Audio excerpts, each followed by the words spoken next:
Hi everybody and welcome to another shootout video. I love these. Today we are going to be comparing Kawai's CA79 with Roland's LX705. A good matchup in many ways, but obviously the most relevant, the reason we're comparing it, they're virtually the same price. So what are you getting for your dollars with the 79 versus the 705? So we're going to be talking about the sound engines and the tone you get with this, the actions they come equipped with, and of course all of the other features. If it's the first time that you've found us here on YouTube, we would really appreciate if you did hit that subscribe and join our ever-growing community of music lovers from all around the world. Make sure to comment through the video, let us know what you thought, and we will get back to you and respond to as many of those as we possibly can. So without further ado, let's get right into this comparison of the CA79 versus the LX705.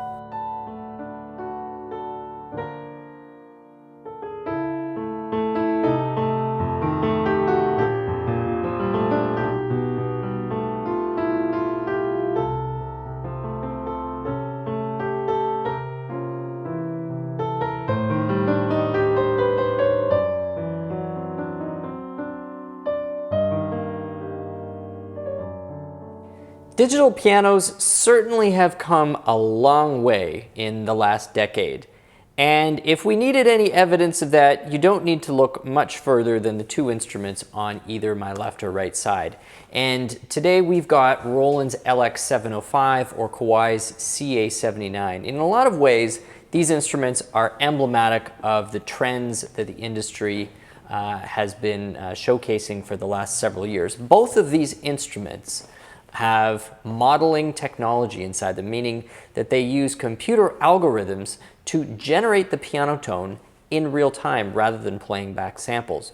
Both of these instruments are using multiple speakers to create a much larger, more all-encompassing ambient sense of tone around the player. Both of these instruments are designed to sit in a living room with some prestige and some furniture value to it. And both are legitimately intended to act as alternatives or replacements for an acoustic piano of approximately the same cost.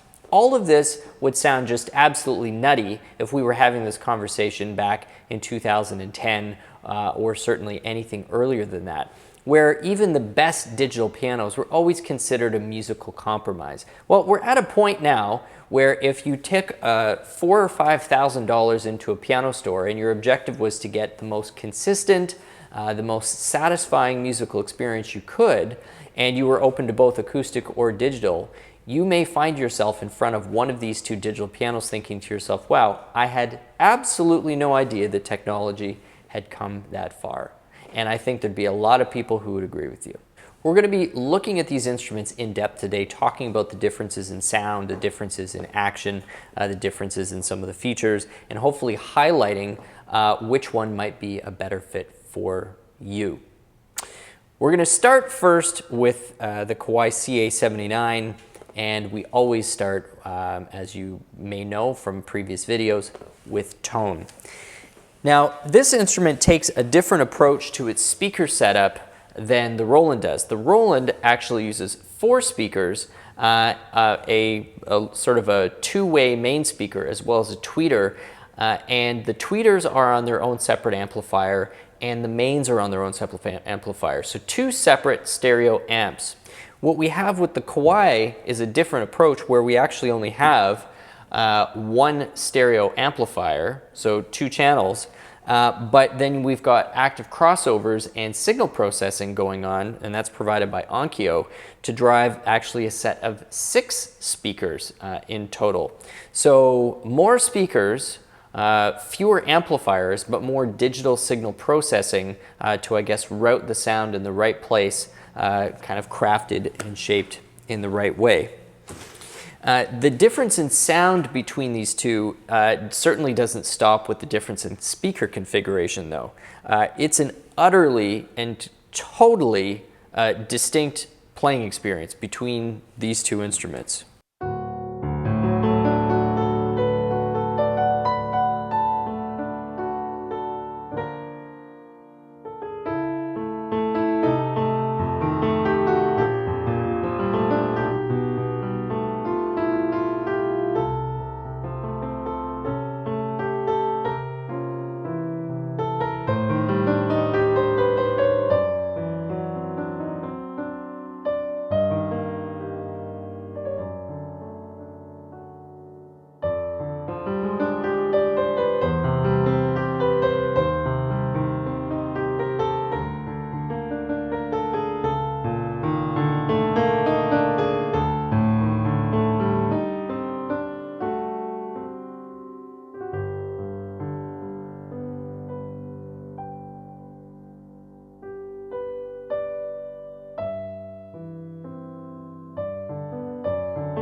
Everything about it is different.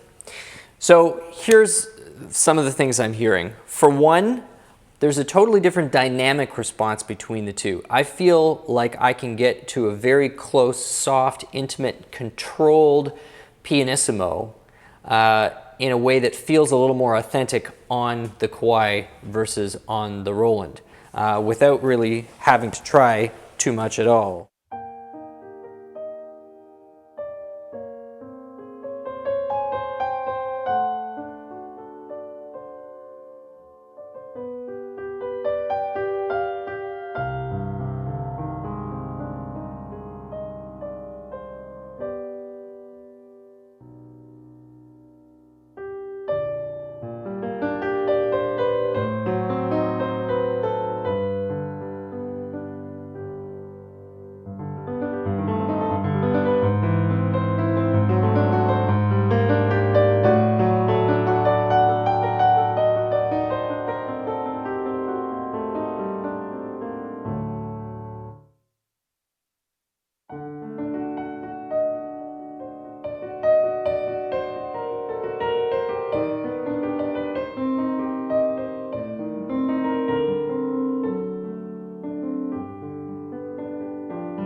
Yeah, in the lower part of the dynamic range, I feel like there's a greater tonal palette happening on the Kawai versus that, and the control is less compressed as well. And that's always been a hallmark, in my opinion, of Kawai digitals generally, is that they don't really try to compress the signal. So when you've barely got a sound there, when you're right down in the very, very lowest ranges of your velocity, it's not artificially raising that so that the total volume output fits within a specific range. So, I mean, I haven't used the soft pedal at all. If I put the soft pedal on,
yeah, with the use of the soft pedal, I feel I can get to the same dimensional ranges on the Roland as I can with the Kawai. The biggest difference, though, is that there's always feels like there's a distance between me and the tone on the Roland.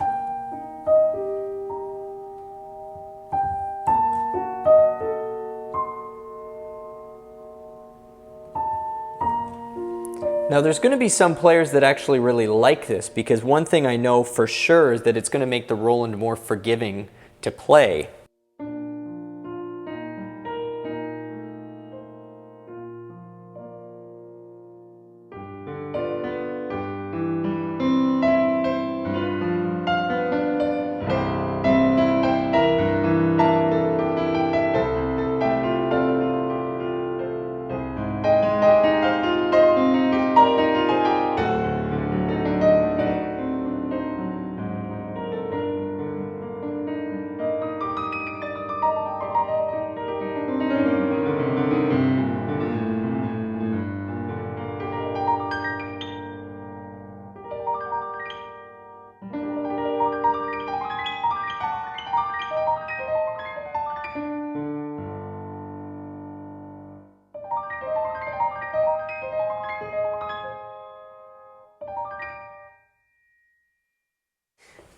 So there's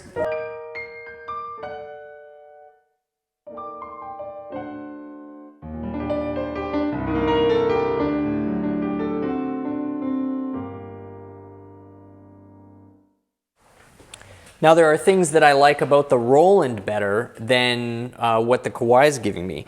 On the other side, there are times when you don't want the sound to feel super intimate and super up close and detailed.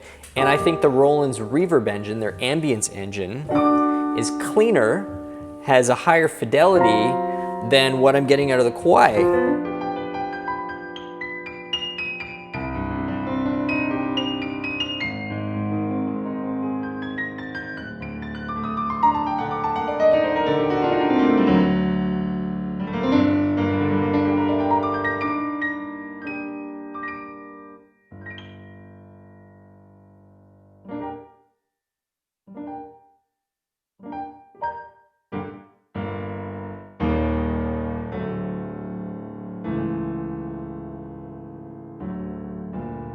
So definitely some behavioral differences that you really will want to experience if you can in a showroom side by side.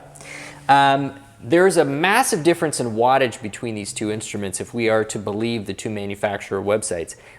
More than double the wattage out of the Kawai versus the Roland, and you can really hear it in the bottom octave.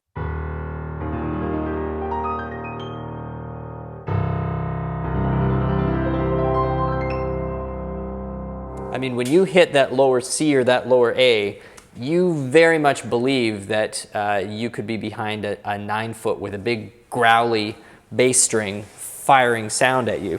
Over on the Roland,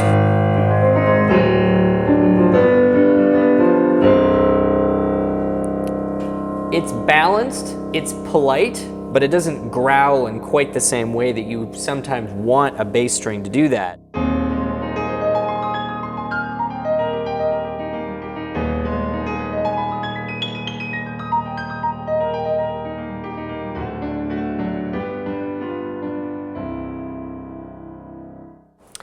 And that just makes it consistent with some of the feedback I've given on these two instruments or these two brands before. A lot of ways playing a Roland is like hearing a recording of you having been played. It's like it took what was actually happening, it's cleaned it up a little bit, it's evened it out, it's compressed it, it's EQ'd it, and you get this really wonderful finished, polished sound out of a Roland.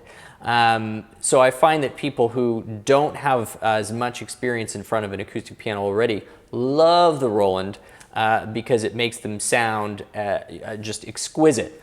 For people who really like an acoustic experience where you get you know, all the warts and everything in terms of your playing, it really presents everything there when you've got a great acoustic.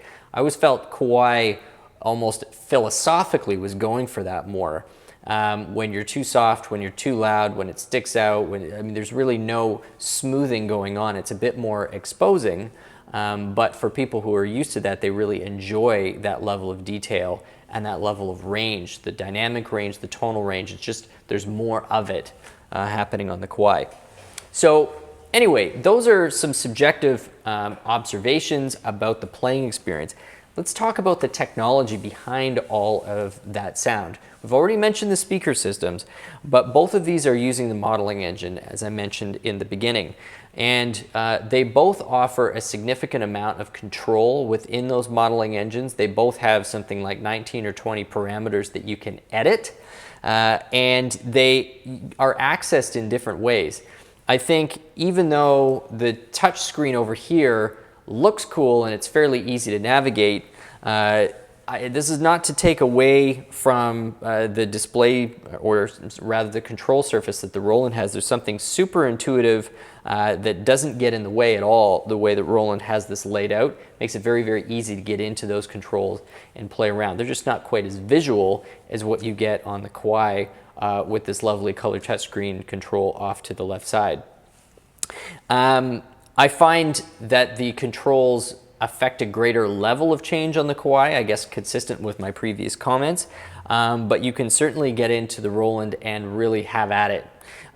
One advantage the Roland has is there are two completely different computer models in there. It calls the European Grand and the American Grand. So I don't know whether that's fashioning it after, say, a Steinway and a Bechstein, or Steinway and a Busendorfer, or something like that. But they've taken a European and an American Grand and obviously modeled it. Whereas in here, we've got modeling just coming off Kawai's own SKEX 9-footer. Besides that, even though we've got wattage on this side, we've got tone quantity on over here in terms of the number of patches. So we've got over 300 sounds to choose from on the LX705, and a little over 70, I think, in total on the CA79. So if you're looking for sheer variety and something that's going to be an all-around, more of an entertainer instrument, like I said, I think the Roland appeals to people who are either stepping up from a previous digital or aren't hardcore acoustic players. Love the fact that you're getting a really broad-based set of features that isn't so specific to piano. Whereas the Kawai, there's not too many sounds on here to choose from, but certainly enough to have some fun outside of the acoustic piano range. But really it feels like this instrument is tailored in every respect towards people who are switching from an acoustic perhaps, or using this as a secondary instrument. So anyway, that's the discussion about sound. I'm going to be back in just a quick second, and we're going to compare the actions on these two instruments.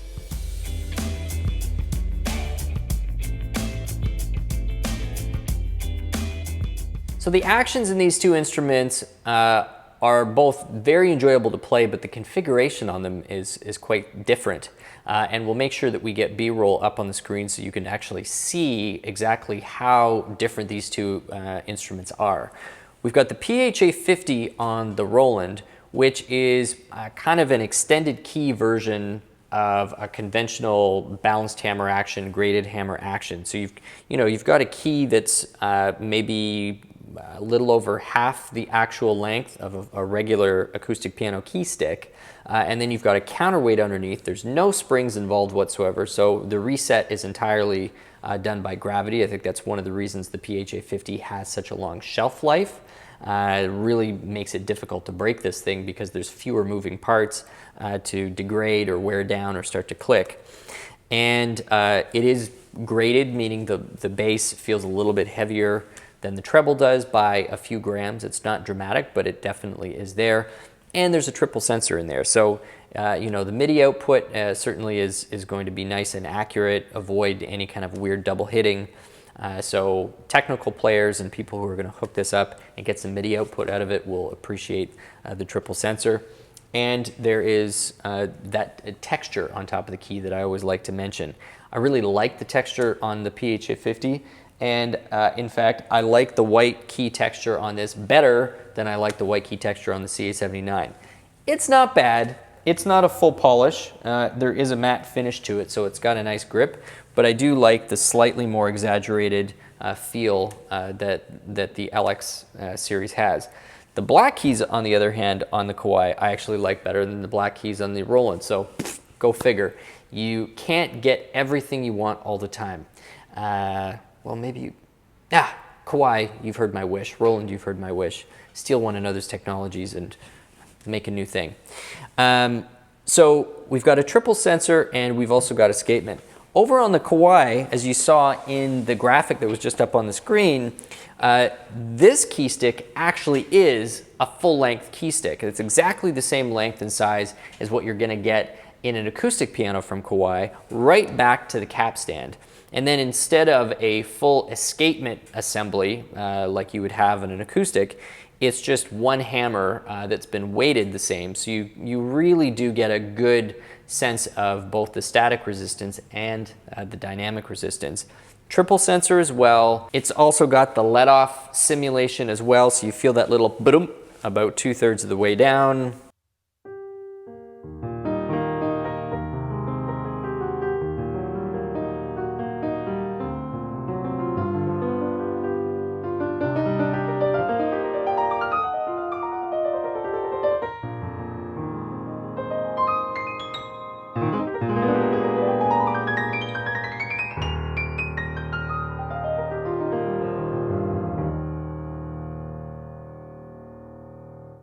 In terms of response and repetition speed, a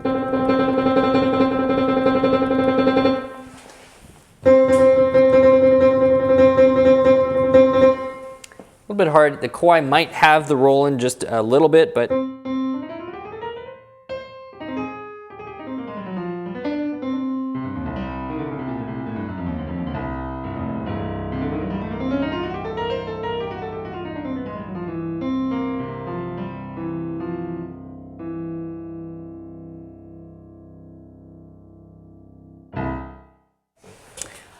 and they're both substantially, anyway, not entirely, but substantially made of wood. One of the big differences that the Grandfield 3 on the CA79 has is that the way in which the key stick connects to the hammer assembly has been totally redesigned in the 79 versus the 78. There were some issues with some of the higher use CA78s with the slip tape on the back becoming worn out. And I mentioned in another video, we actually and to answer somebody's question in the other video, we actually used exactly the same felt that we would normally have used to repair like an acoustic piano key. So in a lot of cases on the back of an acoustic piano key, you're going to have slip tape, or sorry, not slip tape, but you're going to have felt that actually sits there and, you know, activates either the damper or something like that. So we use the same felt that you would use to repair you know, regulation related issues in an acoustic action. So we don't have to do that on the CA79 anymore. They've redesigned that. There's no slip tape anymore. It's completely now this whole new kind of synthetic cap that sits over the back of it, and I would expect it's going to solve the problem quite handily. So those are the comparisons between the two actions.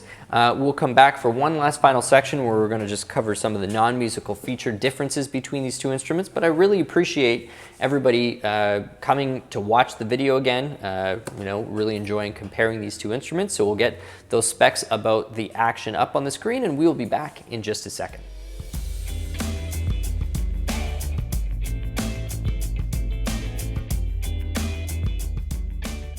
Final section of comparison here between the LX705 and the CA79 is probably the most boring one. Why? Because there aren't very many differences. If we are looking for some daylight between these two instruments, we have already covered it. The difference in how the speakers are configured, the difference between the quantity and tones, you know, 300 versus 70, difference in wattage, you know, double versus half. You know, and some of the differences in just how the dynamic output and their whole touch curve and you know, timbre change from soft to loud, all that stuff. I mean, those are the big differences. When it comes down to the nuts and bolts of what these instruments offer from a features standpoint, they're very similar. So let's go through them. We've got stereo 1/4-inch outputs on the CA79, same over here. We've got the ability to record USB audio on the CA79, exactly the same over here. You can use both of these as Bluetooth audio speakers, and if you get either one of these in your home, I highly recommend you do because it sounds great. It's going to certainly knock the socks off any average stereo. You'd have to have a pretty high quality stereo to sound better than either one of these as your Bluetooth speaker. They both have the ability to record internally. They're both loaded up with tons of demo songs and playback songs. They're both loaded up with all kinds of repertoire from the most popular method books. If you're out there working with a teacher through a lesson system, chances are the book's pieces are already in here, so you can use that as a practice aid. They've both got, you know, headphone jacks. Well, of course, they have headphone jacks. And all the regular stuff, you know, transpose, split the key into 2 layer sounds on top of one another, built-in rhythms, and of course, accompanying apps that you can connect wirelessly because they both have Bluetooth wireless MIDI. So not a ton to focus on these two instruments in terms of differences there. A lot of what I've just mentioned is kind of becoming standard fare, standard features for any instrument that wants to compete in this space. Everybody's basically expecting it to be usable as a Bluetooth audio speaker. The Bluetooth MIDI is almost default at this point. Great action, and you know, when you're spending this kind of money, you want to be having, you know, everything the industry has to offer, and basically you're getting it with these.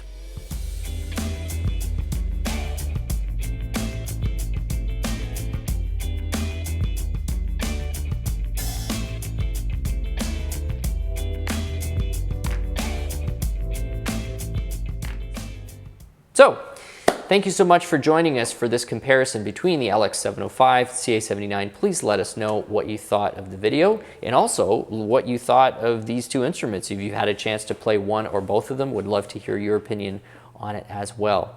And if you liked the video and you'd like to come back for more, then please subscribe. We're constantly coming out with new material. We really try and come out with the most informative, the most helpful that we possibly can, and we'd love to share that with an ever-growing audience. So we'll see you back for more videos later. My name is Stu Harrison. This has been Merriam Pianos on YouTube. Take care.